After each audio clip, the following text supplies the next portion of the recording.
Hi, everybody, and welcome to Red Wings Rant, where tirades and impassioned pleas for your Detroit Red Wings. They finally have a home. Yeah. You know who doesn't have a home, Mike, in Detroit? Who's that? Whoops. Quinn Hughes. Quinn Hughes, that's right. Yeah. Let's talk about it for 90 minutes. Mike? Just kidding. Everybody immediately moves on. Okay. Mike, name of the episode, Red Wings, regression and sacking up. So we are going to discuss, it's been a pretty good December. We've been talking for a while about our rankings when it comes to like shooting percentage, save percentage, PDO, and how we've actually had a pretty good December despite what occurred yesterday versus Utah. Now, we are going to move a little bit quicker today because Matt has some sick kiddos. One of them who's eating a cupcake, by the way. How sick can you really be, buddy, if you're eating a cupcake? So we're so we're going to move a little bit faster. That's why we're going a little bit earlier than the 6:30 showtime start. But so forgive us. Life happens. But yeah, let's talk about last night in Utah, because at first, Mike, I mean, we can run through this. 4-1 loss to the Mammoth. 32% expected goals for. We were doubled up in high danger chances. But I've leveled my thought process. I'm gonna say this is because it was back to back. This was the game I expected, actually, against the Islanders. We are really bad on the second night of back-to-backs. I think we're 1-5 now, or 1-6. Yeah, and we get another test this weekend. So excited! It'll be on an easier team. Who are they called? The Capitals. Who are we playing? Oh, I'm not scared of the Capitals. Yeah, we got that one in the bag. Yeah, it's just disappointing because it's not. I know that the players can say it's a back-to-back. You know, it's hard to do that. You know, press your body into 2.5 hours of professional hockey and then ask yourself to do it again in 24 hours. But that's what the Mammoth did on the road. And we were at home for both games. So I kind of feel like, yeah, you just had to go home and have a sandwich and then get to go to work again. That's what I do. I know what you mean. And I just don't want to take just the back-to-back and define it that way, because it's also after that long road trip too, which I think Ken Daniels mentioned it was like the longest road trip in a few years. So you have the long road trip. You know what? I'm gonna do it. You're not gonna like this, Mike. I'm gonna throw in the holidays. We got the holidays. But no, after a long road trip plus the back-to-back, again, I thought this game was coming against the Islanders. I thought that they were gonna throw up a wet fart against New York, and they came out pretty good. We're going to talk about that later. But I think I just wanted to kick off the conversation to talk about last night, because obviously that's the most recent news. Right. Because there's another way this could have gone down, Mike. And I think we just have to ask ourselves, is this reality, or is the alternative the reality? Which the reality was last night. We saw the worst game scores from Simon Edvinsson and Moritz Seider that we've seen all season from them. So it's one of those things where it's like, we saw a Mammoth team that was skating hard. They were, I mean, it was back checking up and down the ice. And yeah, you're right. What you said earlier, hey, that's the job. Wake up, play a hockey game. But I think we also said it last week. Like, you can't get 110% for 82 games. And I think this was a lot of things coming to a head.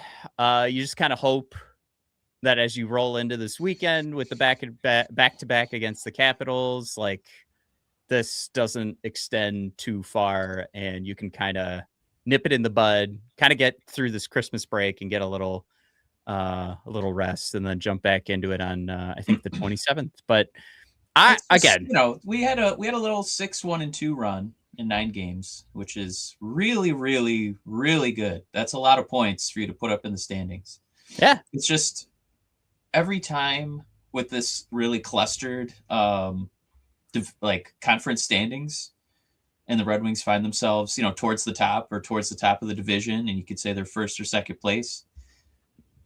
And then you look at their goal differential, and they still have a -7 goal differential because they refuse to lose in a nail biter. They want it to be a no doubter. So it's not just that we lost to the Mammoth. It wasn't 2-1 or 3-1. We had to make sure it was 4-1. There's no doubt that the game was over. So I know you bring up the bringing out the Deadpool quote, maximum effort, every single night is a tough thing to do, but I just wish it didn't feel like there's either maximum effort or we're not in the game anymore and you can turn it off and leave Little Caesars Arena early so you can get out of the parking garage. I want fewer let's get to the parking garage moments for this team because it feels like they've been together too long for this to still be a thing against, a team you're more talented than. Like you shouldn't get stomped by the Mammoth at home.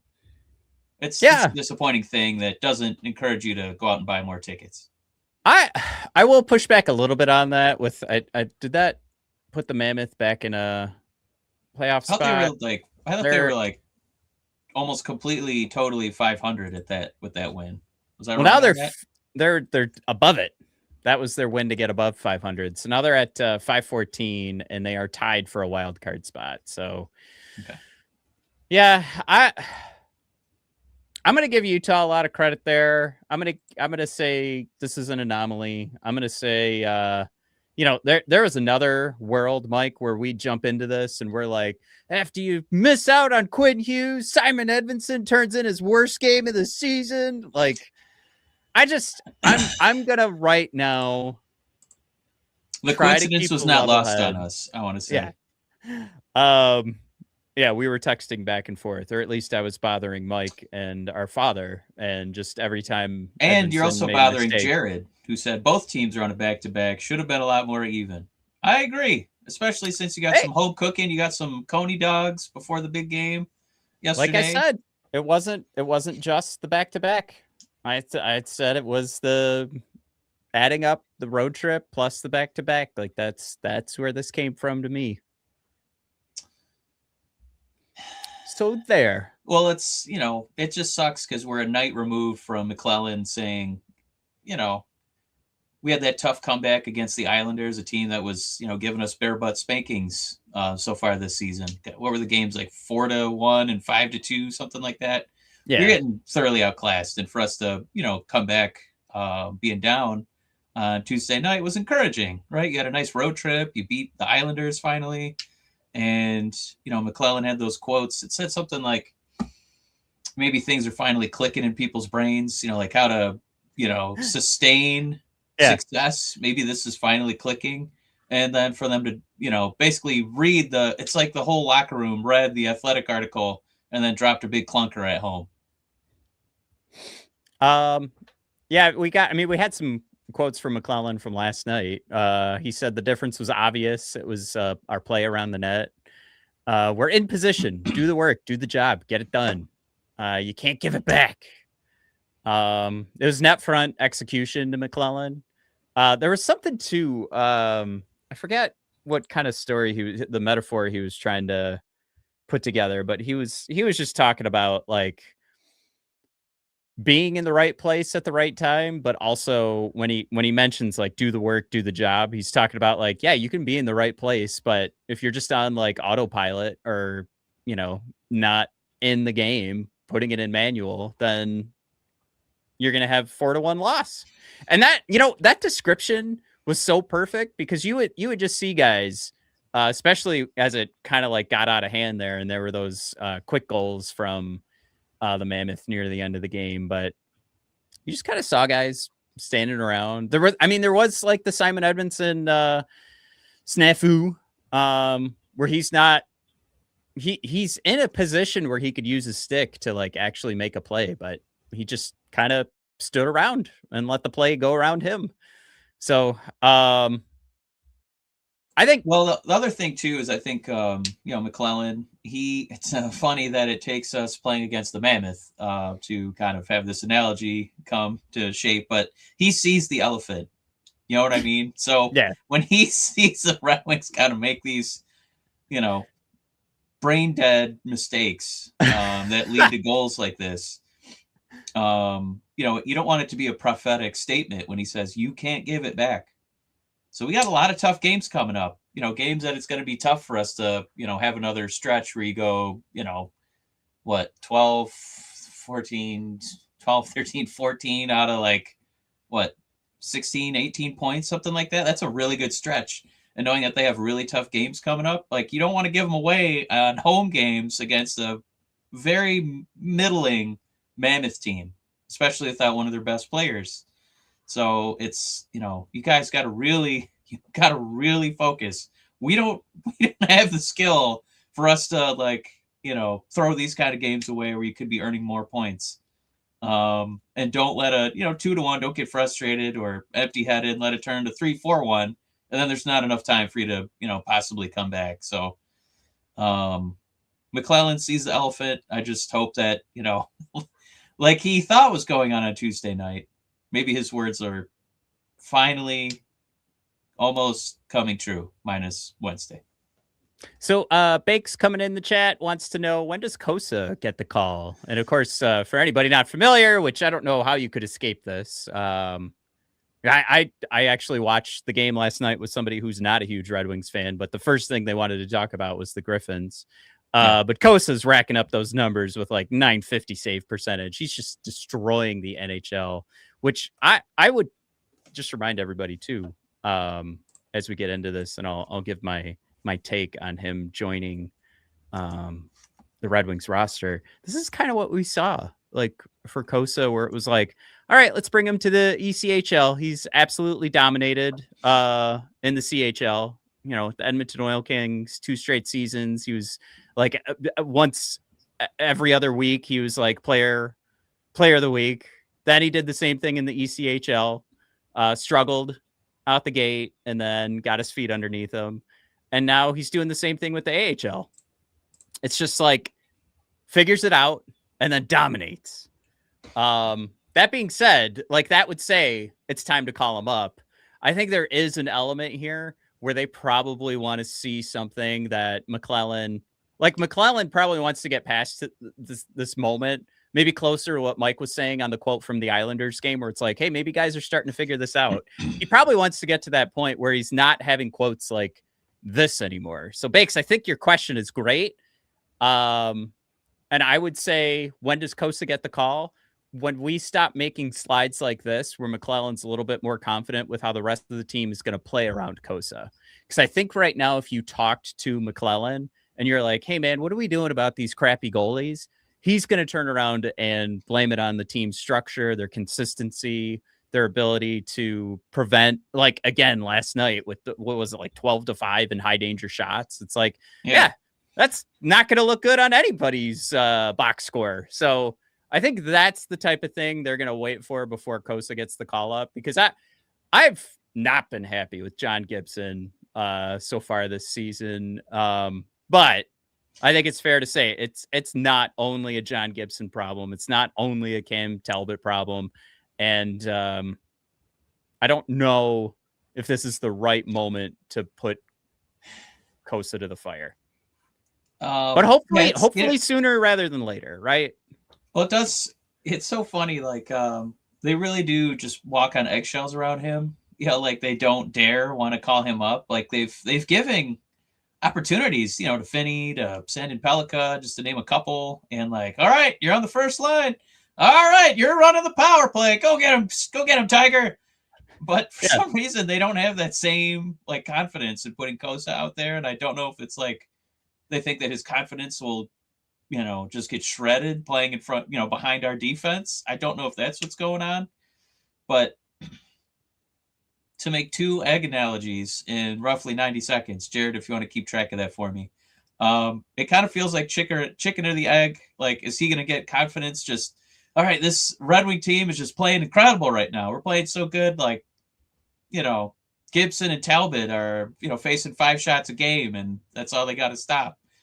All right, now's a good time to put in Kosa. Or are you waiting for one of our goalies to completely bottom out before you bring the kid up? I just, he's playing this well in the AHL. It doesn't mean anything. I don't want to hear about AHL playoffs. Who cares? Who cares? It's about the NHL, man. It's a training ground for real hockey. So there's contracts involved. There's, roster limits involved. So I don't foresee Kosa being a Red Wing in the immediate future, but there's got to be somebody like Edmonton who, is probably not enjoying the recent goalie change that they just made for Yari, who's still not very good. Not very lateral move between him and Skinner. So I don't think that they would hate. I don't think that they would hate, taking a chance on Talbot. Yeah, but Mike, didn't you hear from Stan Bowman? He's like, I have a goalie for another 2 years, unlike Jeff Skinner.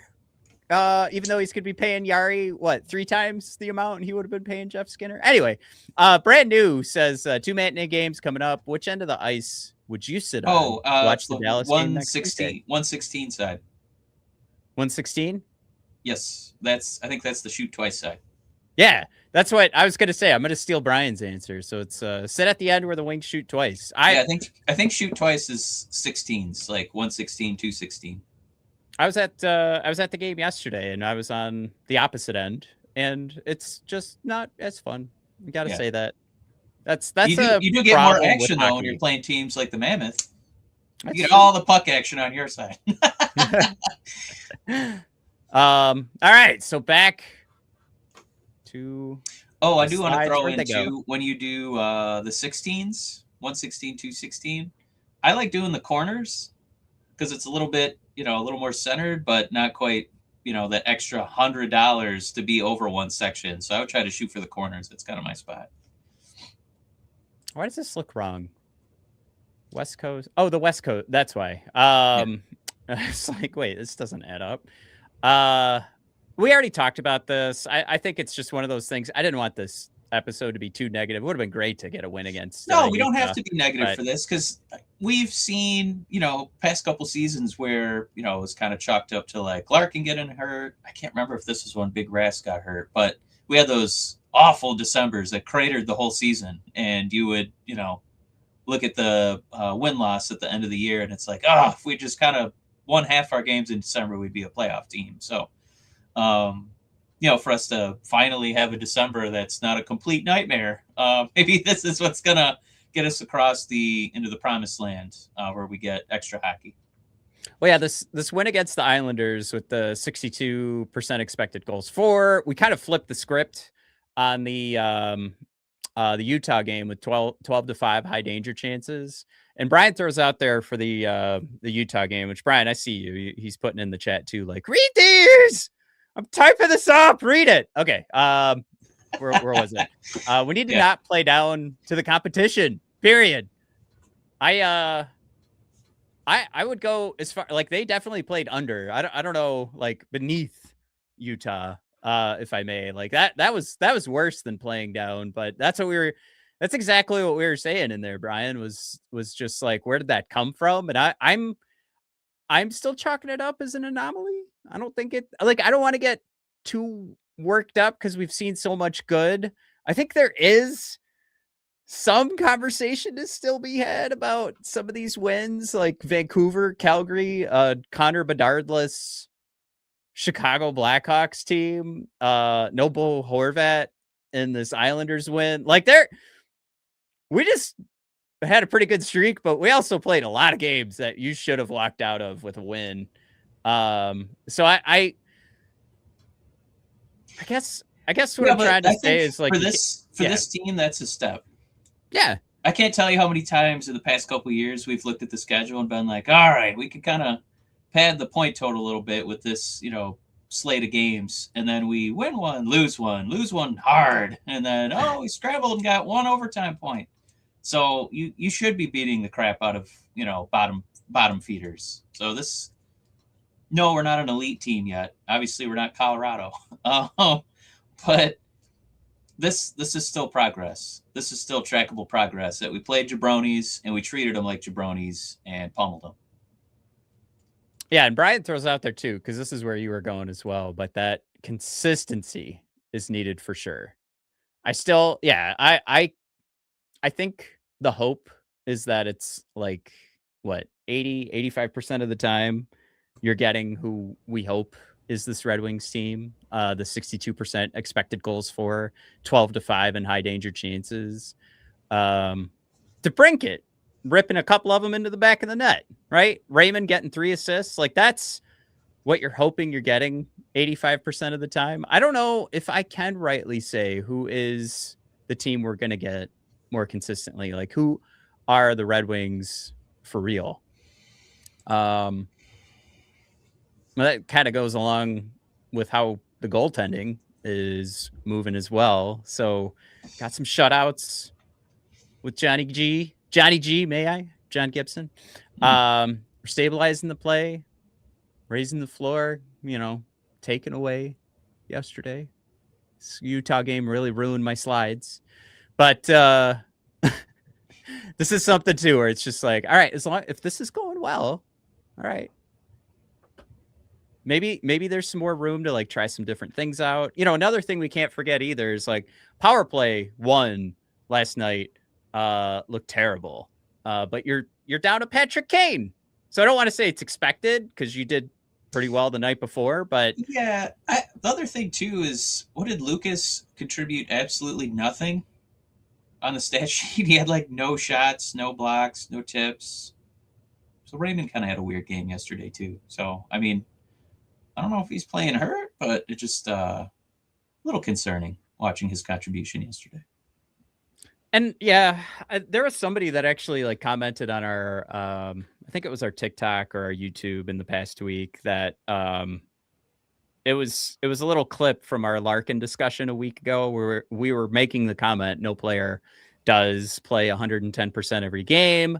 Mm-hmm. And somebody commented with like, keep an eye on Raymond because I think he dogs it a lot of the time. And it was just like, oh, all right. I've never had that thought about Lucas. But I mean, maybe that's the call out I needed to start paying attention to that. I've never thought about that. I've always thought Lucas was playing hard.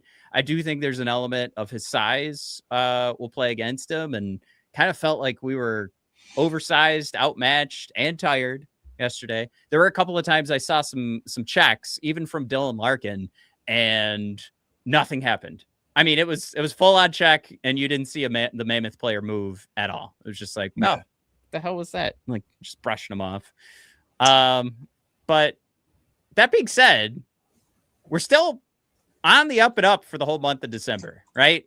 103%, Mike, on the PDO. I don't know if you recall, and for all of our listeners here, for most of the season, we've been at the bottom of the barrel. So part of this discussion today, I wanted to talk about who are the Red Wings, because this month we have finally regressed to the mean, or at least, we could even say we hopped over it with this 103%.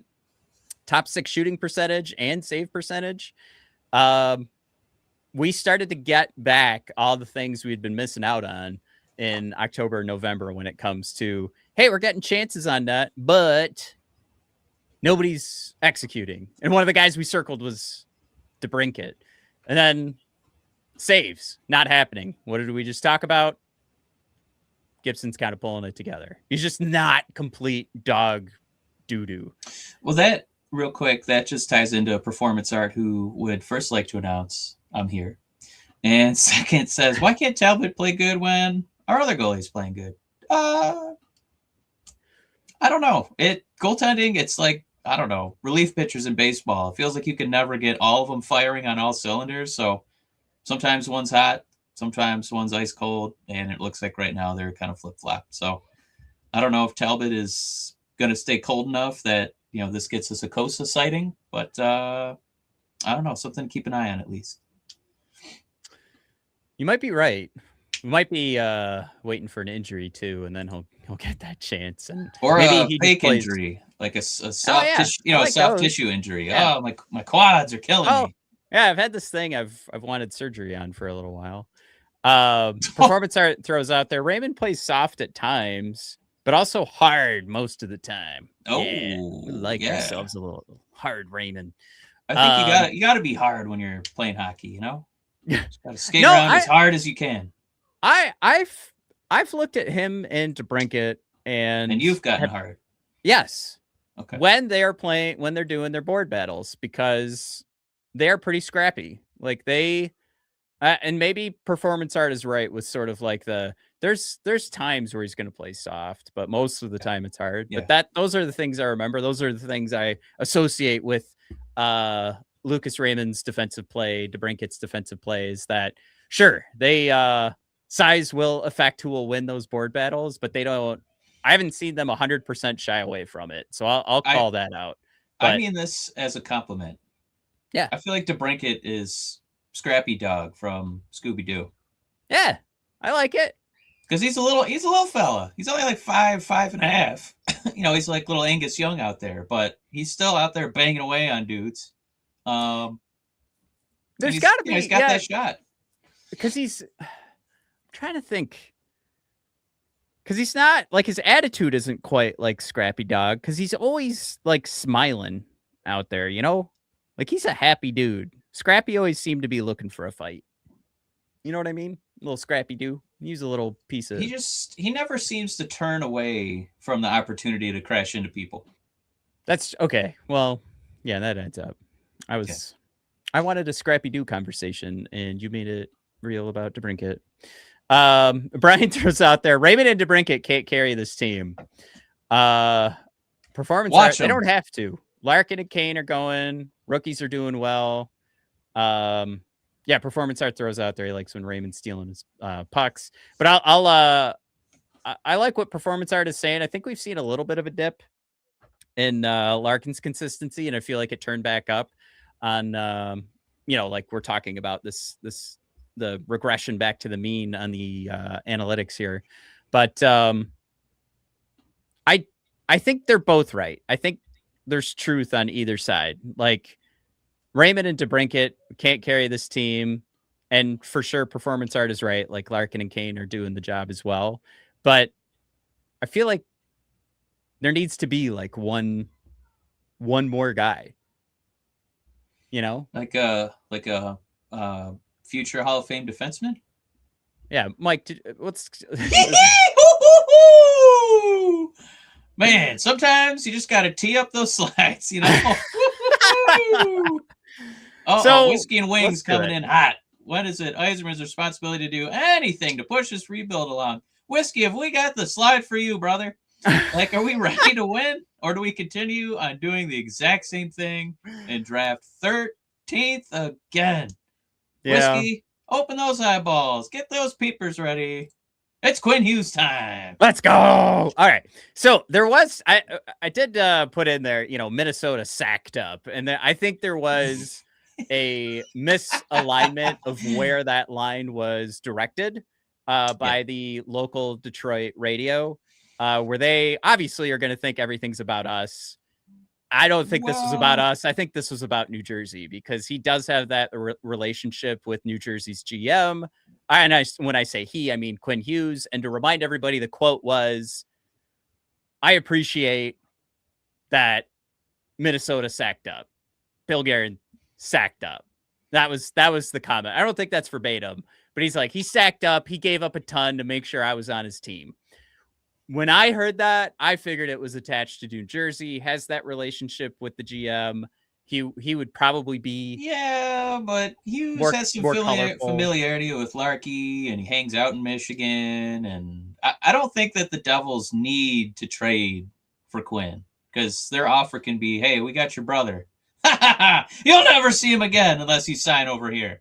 So that's all the negotiating they have to do. They don't have to give up picks. They don't have to give up anything. They just got to hang tight. Where Detroit would have to sack up and put some pretty objectively generous things on the table, which I think Minnesota kind of did. Yep, they did.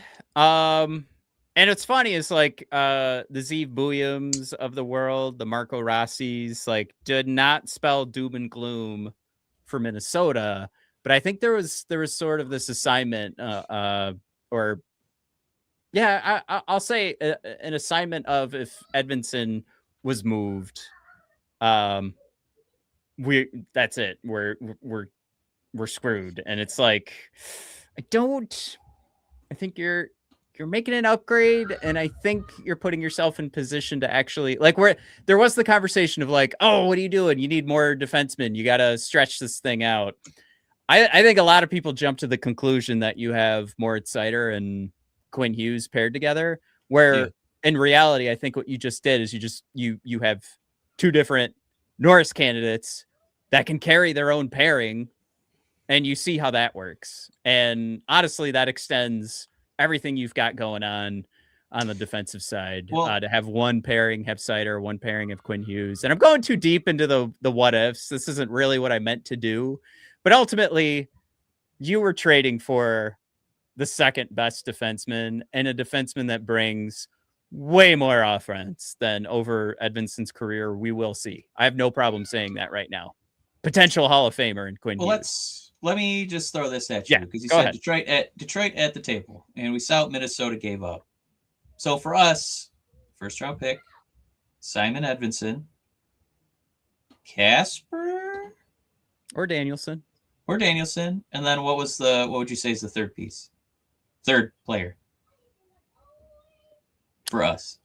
So I've seen Ugrin described as like could make it to the NHL. I think a lot of people that are saying like the Red Wings couldn't come to the table with a deal that would have done this without losing Edvinsson, which is one problem. I think there's a lot of names that could fit into that spot with Ugrin. I think a lot of people have kind of given him a little bit we'll more. Let you guys sit and wait for what's his name? Buchelnikov. Is that his name?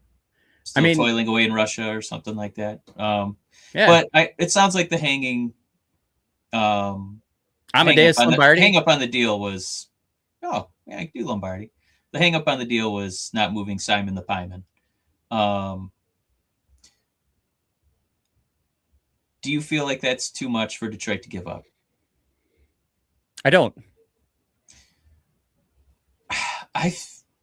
You know where I'm going to be at because superstars don't grow on trees. They're like not readily available, and Simon is still a maybe. Marco is still a maybe. First round pick in the middle of the first round, that's also a maybe, and then a middling prospect.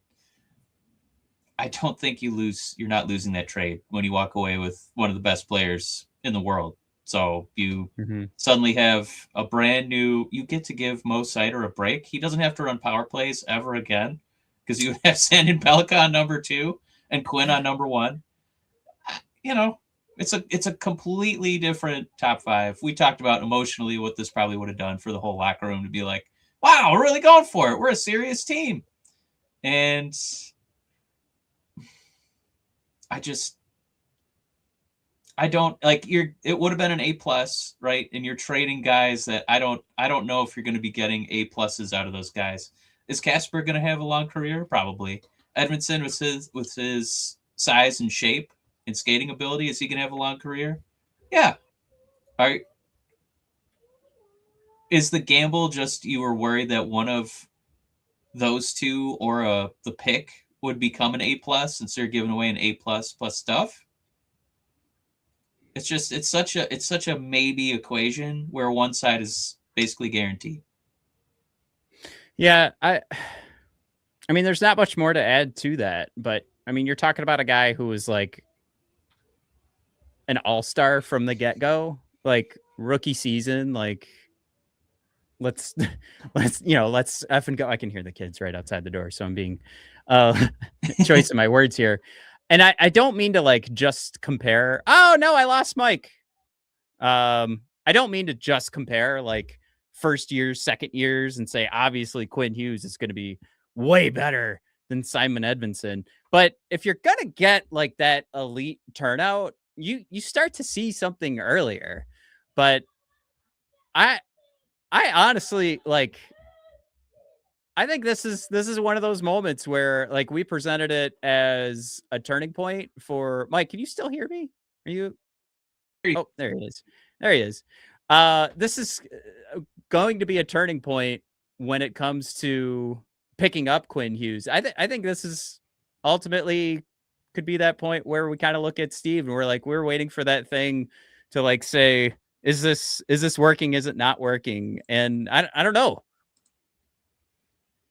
Are we at that point? You're shaking your head. Are things not working on your side, or you don't like my take? No, it's coming through. I'm just shaking my head thinking about, once again, other teams are playing chess, and I don't want to say we're playing checkers. We're playing that game where there's like a little wooden cup and like a red ball on a string, and you got to try and flip the ball in the cup, and maybe one of these years we'll get the ball in the cup and we'll get to go play in the playoffs maybe one time. So it's just we're not with the rest of the league. It's disappointing. Yeah. But I do think this is a milestone moment in the Yzerman era.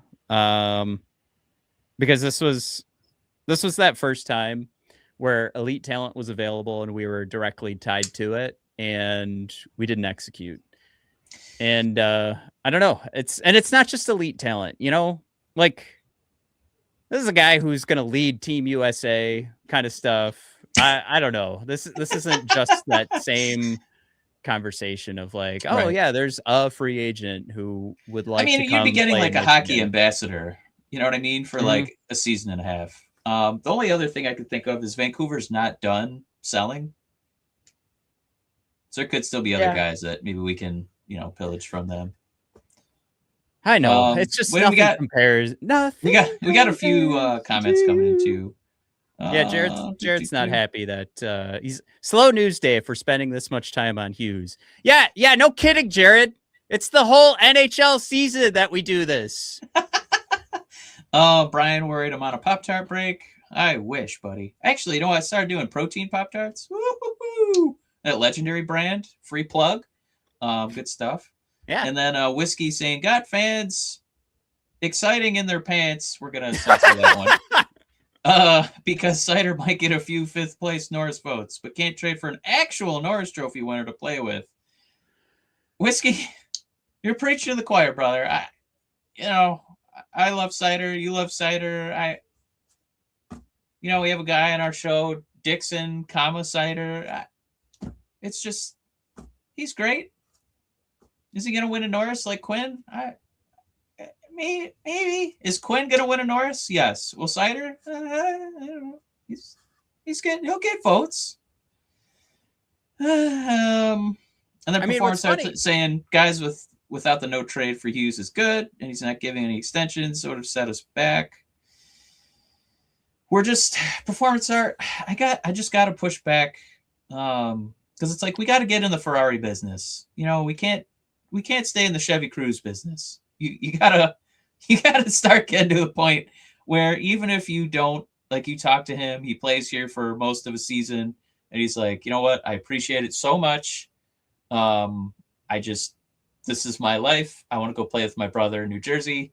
Sick. We're gonna try and find some way to kind of get something out of this. Like you're still in the Ferrari business. You can't do that now.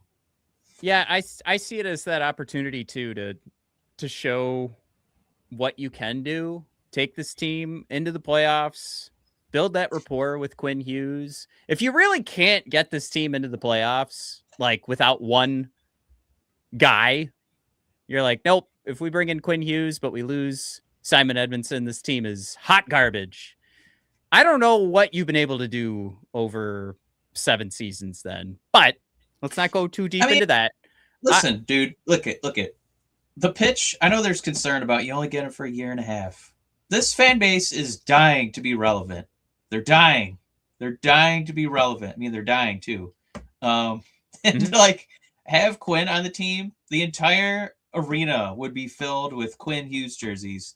Not even just for him, but it would have been a symbolic move that we think we're relevant now and that we're ready to start winning.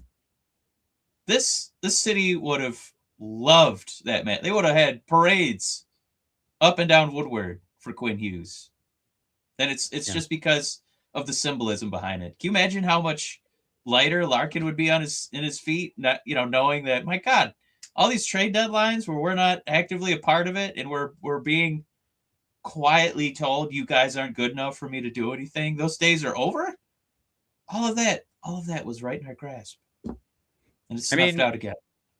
Yeah, performance art. He does disagree heartily. I mean, it's but not for 1.5 years, and I don't necessarily agree with that.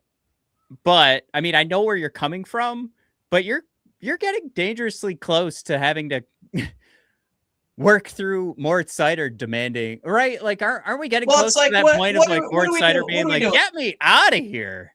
I don't know what we're doing here. Like when Whiskey, when he stays in Minnesota, when he signs for 7 years and stays in Minnesota, then we're going to feel pretty silly. You know what I mean? It's like there's no perfect trade where we don't give up anything. We only get a Hall of Famer, and he has to stay in Detroit for 8 years guaranteed. That's not how it works. Like, you got to have some risk. And I'm willing to make a risk for a Ferrari.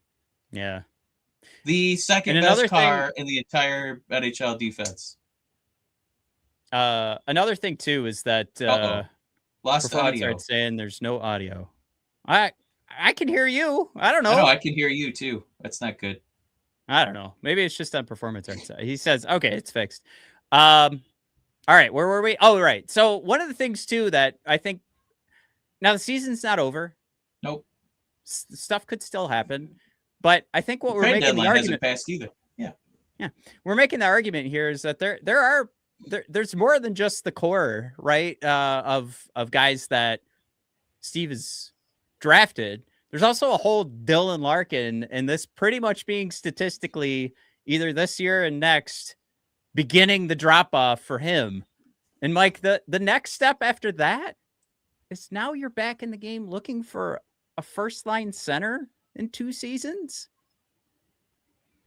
What? So that should scare you guys. That should be the reason why we're like, oh, we could give Steve forever. He just keeps drafting guys. And it's like, yeah, but don't forget, every single one of those guys is going to go through the same rigmarole of having to develop for 3 or 4 seasons. And then they still might not pan out. And I don't know. Like, I get like there's a don't do this for Dylan Larkin, but how about you've paid for the asset? There's a business side of this that you don't let those assets depreciate.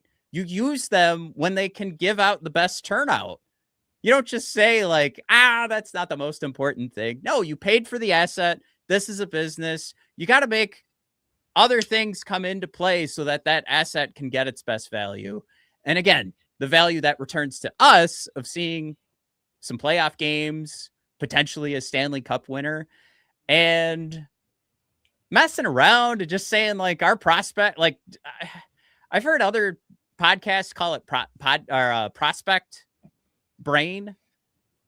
And I know Simon Edmondson is for sure NHL player. He's not a prospect anymore, right. But we gotta be honest here. Simon Edmondson is not Quinn Hughes, and we do like him, and he does a great job for us. Right. But he's not Quinn Hughes. And there's an idea here too, where we talk about assets like Larkin being an asset is what I should say. Every single one of those guys is an asset, and some things are easier to find than others. And I'm worried that as a fan base, we are too scared to lose guys that are really middle of the pack replaceable players when it's so incredibly hard. And we've been talking about it for years about how we've been screwed out of winning the lottery, but it's so incredibly hard to get the number 1 pick that when something drops in your lap like this, you got to take the chance. And I don't know, any other way to go about it means you turn into the old Minnesota Wild.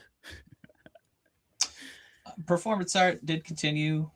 He said the perfect trade is basically sign him in 1.5 years and really put a contender together. the Detroit connection will still be there, and we'll be better.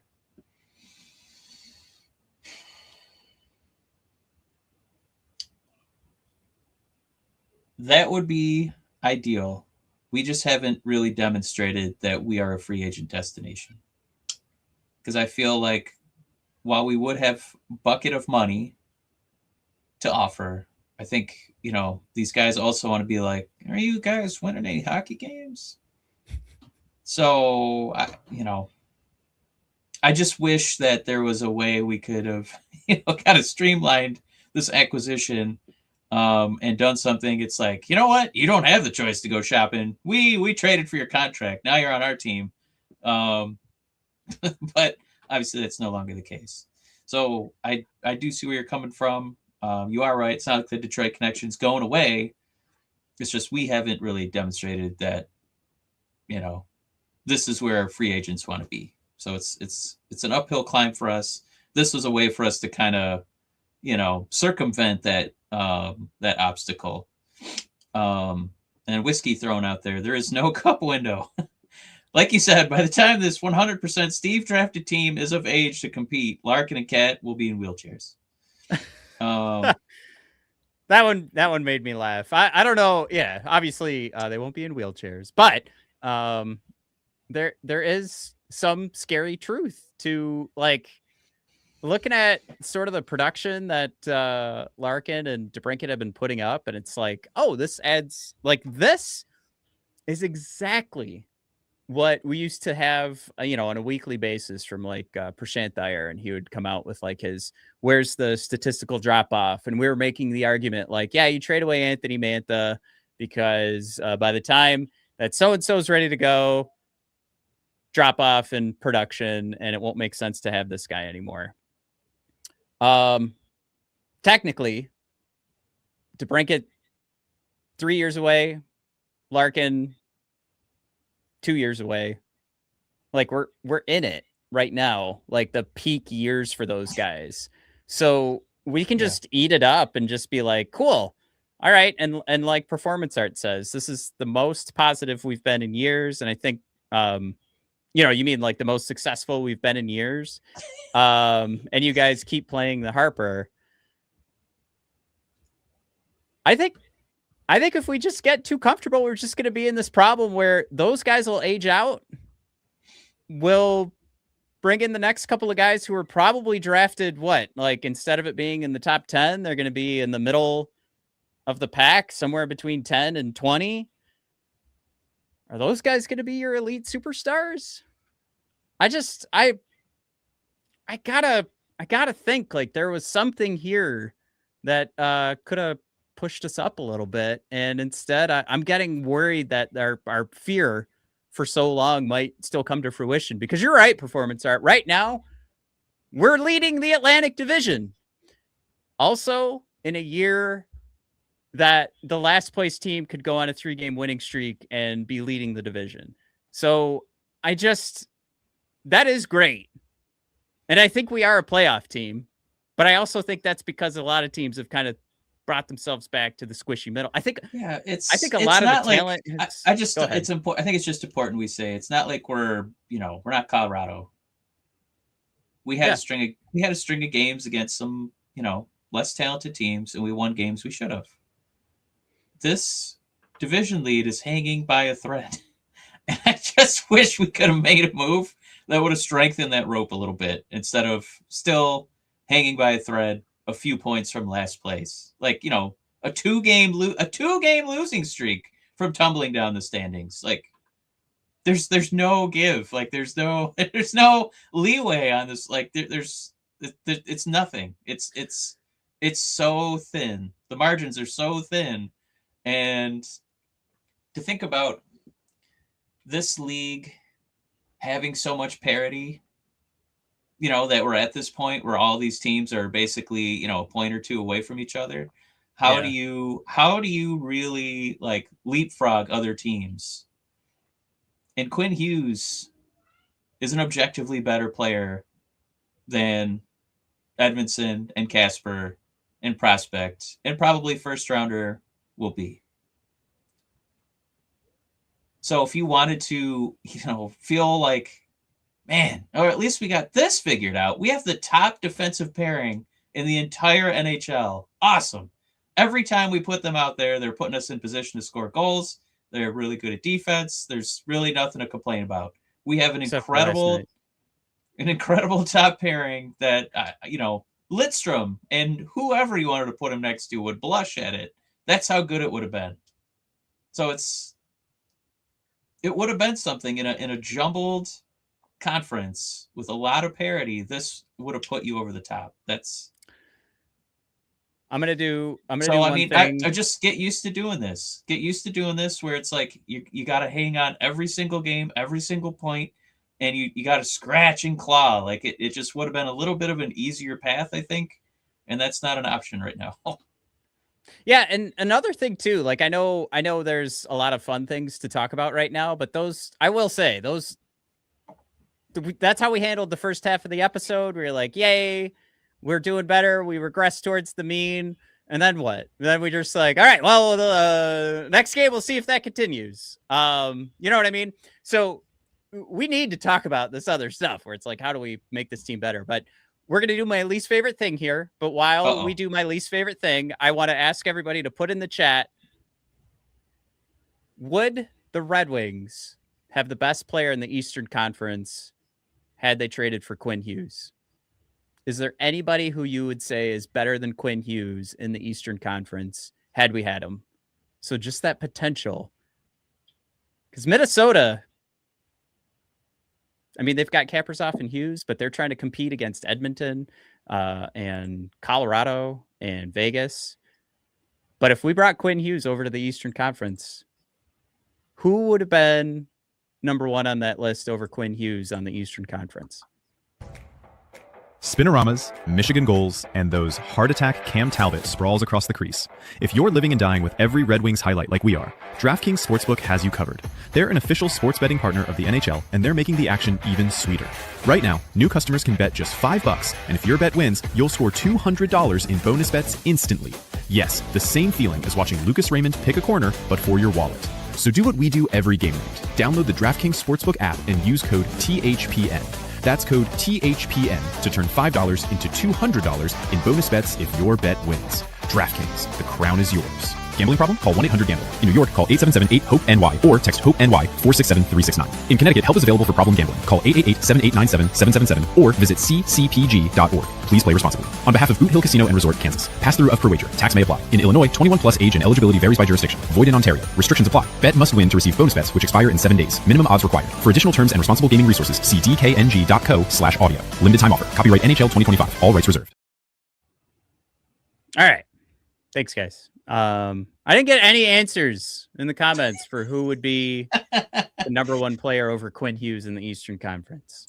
Is that our answer? Is it Quinn Hughes? Because I really like that game that I heard somebody play earlier this week. I mean, are we talking like people on Tampa? Are we putting the Cooch in there?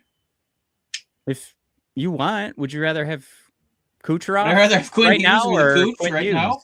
Yeah. I'd rather have Quinn Hughes, but that's just based on our need because it'd be really nice to have the top pairing in hockey. I don't know. I'd still say Quinn Hughes is better than Kucherov. Okay. I mean, I'm not going to push back too hard because it'd be more important for us to have Quinn, but I like the Cooch and I like saying his name like that. Dan B says Florida didn't have the best player in the conference and they won 2 cups. Is Sasha Barkov not effing amazing? Dan B, you psychopath. What are you talking about? Sasha Barkov might be if we're talking about like potential like game changers, like you've got a strong two-way guy that produces like a madman when he's healthy. I'm going to call you out, Dan B. That's one of the best players in the Eastern Conference. I would challenge that should be a name that should pop in everybody's head where you're like Quinn Hughes, Sasha Barkov. Like I'm there. So Whiskey, Barkov, Whiskey, I love you. Whiskey is cooking right now. I know. Whiskey also said, how many really good / elite players have been moved in the last 2 years that Wings fans have gotten really excited about just for Steve to do absolutely nothing? And the Stockholm fans just keep worshiping.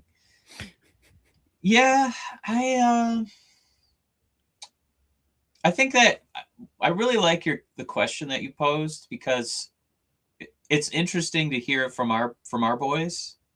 It'd be really interesting to hear Steve's answer.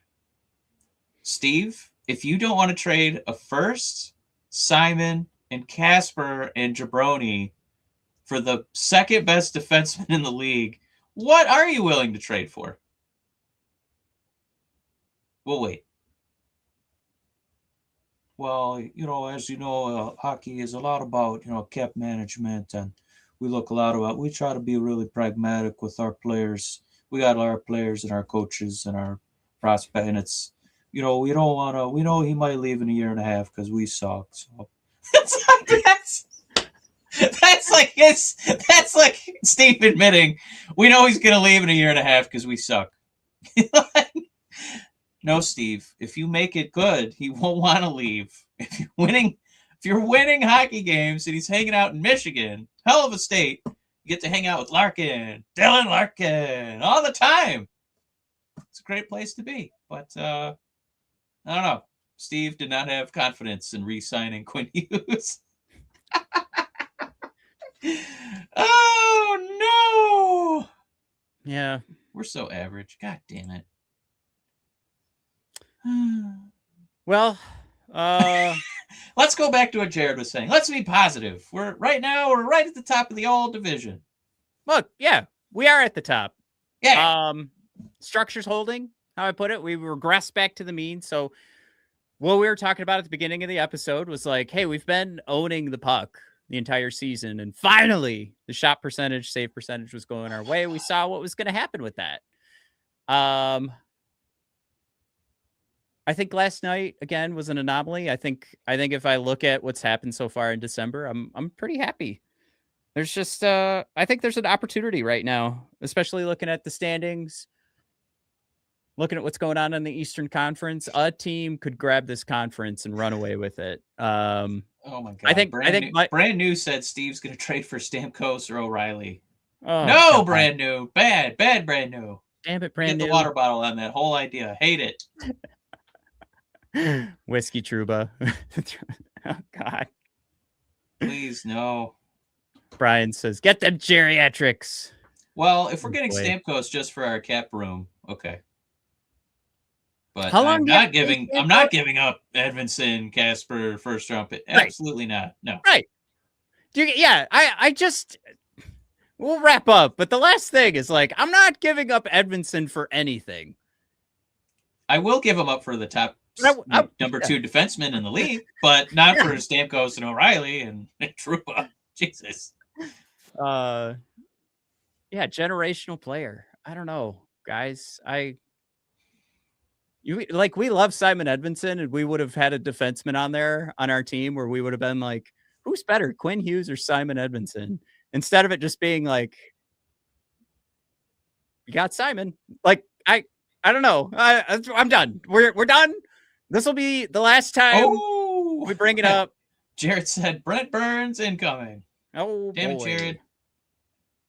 Usually we shoot for comment of the episode. These are some toilets of the episode between Stamkos, Brent Burns. Oh. All right. Ooh. But yeah, when we come back, it will be post the Dallas Stars game, which I think is the 23rd. So we'll take a little break along with the rest of the world and enjoy the holidays. And we'll bid you guys adieu. Wish you a happy holiday at that point. So we'll see you guys next week. And hopefully we'll be talking Caps, Stars wins, and another a 3-game winning streak. Yeah. And Matt and I are going to have our big jersey trade coming up. Oh, that's right. Yeah, I got Matt a really, really cool jersey that I'm going to love to see him wear it. I hope that he actually enjoys the gift I gave him. But when I saw it, I was like, it's too cool. I can't not get it for him. I immediately do not like it. The last time you did something where it was like, I want to see you wear this, you scared my kids. So... Well, let's contextualize. They were babies, and it was where's my wrestling fans at? It was an Adam Cole Bebe shirt, but Adam Cole was like a little baby. He's a little baby. Yeah. Okay, it's not Adam Cole jersey. I'll let you know. It is Dandy, an NHL jersey. Dandy no, wanted us not to mention. burgers. No, he. Oh, Oh, no. yeah, First of all, I got you. No, I did not get him a Berggren jersey. Part 2, Dan. Berggren on waivers. I kind of feel like McClellan did. He seems like a nice guy. Maybe he'll get a chance somewhere else. He didn't really earn it here. So yeah, I'm gonna root for him in St. Louis. I don't anticipate seeing a lot, but I do like if you look at the St. Louis Blues lineup, it's a lot of Red Wings alumni. It's like him, Fabry, Sundqvist, and somebody else I'm forgetting. But yeah, not a great squad over there in St. Louis. For a little bit. Yeah. All right, guys, we'll see you next week. Have a good one. This is a nice half-hour episode, as I promised earlier in the episode. Hit 60 minutes. All right, we'll see you guys. Bye.